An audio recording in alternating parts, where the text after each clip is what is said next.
Le fameux ni de l'UMP qui doit donner sa position pour le second tour de l'élection législative du Doubs, l'ouverture du procès de l'affaire dite du Carlton et la sortie du nouveau guide Michelin. C'est en résumé les principaux titres à la une de la presse nationale de ce mardi. C'est un nouveau passage à vide pour Sarkozy qui refuse de choisir entre le FN et le PS après l'élimination, voire l'éjection, quelque peu surprise, c'est vrai, du candidat UMP dans le Doubs dimanche dernier.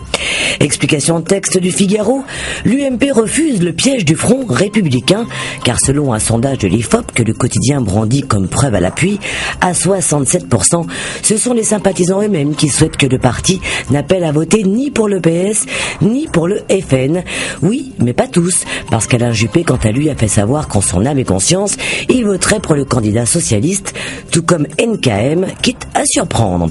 Alors il faut savoir, PS ou FN, se demande Libération, parce qu'en tardant à donner une consigne de vote à ses électeurs, le parti de Nicolas non seulement enterre le Front républicain, mais laisse surtout le champ libre au Front national, regrette Libé. Comme l'illustre toujours gaiement Plantu, Sarkozy c'est un peu le retour de Maya l'abeille.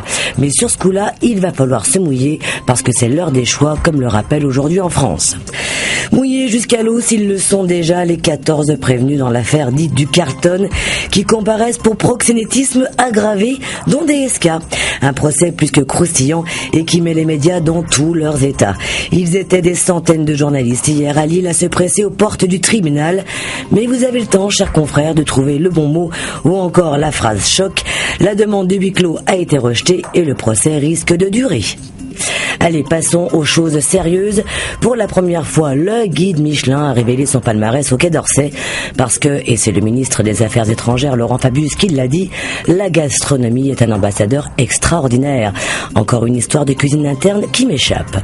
Enfin, 48 heures après le 5e titre de champion du monde de handball remporté par les Français, l'équipe raconte ce matin l'histoire secrète de ce que le quotidien qualifie de dynastie, celle de la bande de Claude Onesta, l'entraîneur, qui aurait amené les experts à dominer le handball mondial. Ça, c'est de l'info. Bonne lecture et bonne journée.